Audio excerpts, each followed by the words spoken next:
Michelle Obama time. Who else is going to miss her in 15 days, though I have a feeling the Obamas will stick around. But, you know, her signature achievement other than spending taxpayer money, the school lunch program, and I guess Let's Move. This is from EAG News, which is the flagship website of something called the Education Action Group Foundation. So there is a charter school in New Mexico which just made the decision to drop out of the National School Lunch Program. You know where this is going now, right? This is because officials there are contending government subsidies that come with participation are just not enough to cover expenses. The school, it's called Monte del Sol, and its students apparently are low income, but it's $40,000 a year to provide free and reduced price lunches for its needy students through the National School Lunch Program. And of course, there may have been other issues that the kids don't like the lunches now. They wouldn't say that publicly, of course, but you know, you got to speculate here. But according to something the head of the school, Robert Jessen, wrote last month, we received $3 from the federal government for each free lunch we serve. However, it costs more to serve that lunch. For the last several years, the school has been able to pay the difference, but this year we cannot. And this is, of course, something of a blow to Michelle Obama's efforts to commandeer the National School Lunch Program.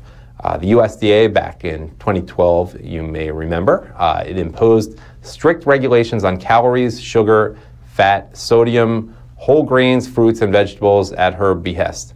And more related to Michelle Obama. Man, I'm going to miss her taxpayer-funded vacations. Let me suggest a link from the Gateway Pundit. I always tell you things you should bookmark. I get a lot of information from there.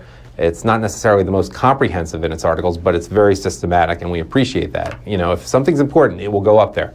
The Gateway Pundit, credit to Jim Hoff for running that so well. It's from earlier today. It's called OMG, She Can't Stop Whining. Michelle Obama tells Oprah, people don't understand how hard this is. And here I'm quoting directly from Jim Hoff and the Gateway Pundit. Michelle and Barack Obama's family travels cost Americans over $96 million. Her wardrobe cost American taxpayers tens of thousands of dollars.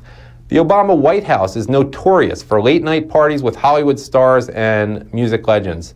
You're being a little nice. A lot of them are hip-hop performers who are not legends, Jim, but you do a great job anyway. Oh yeah, back to what he wrote. On Wednesday, Michelle Obama whined to Oprah about how hard it's been. I can't do a Michelle Obama voice, so I'm not even going to try. I'll just be very masculine here. People don't really understand how hard this is, and it's not something you just cavalierly just ask a family to do again. Let me just tell America, this is hard. And not a direct quote, but back to what Jim Hoft wrote, good grief. Americans are out of work, paying 5 times the amount they used to for insurance, eating soup and noodles because of her husband's failed policies, and she's whining about how hard it's been on her and her family.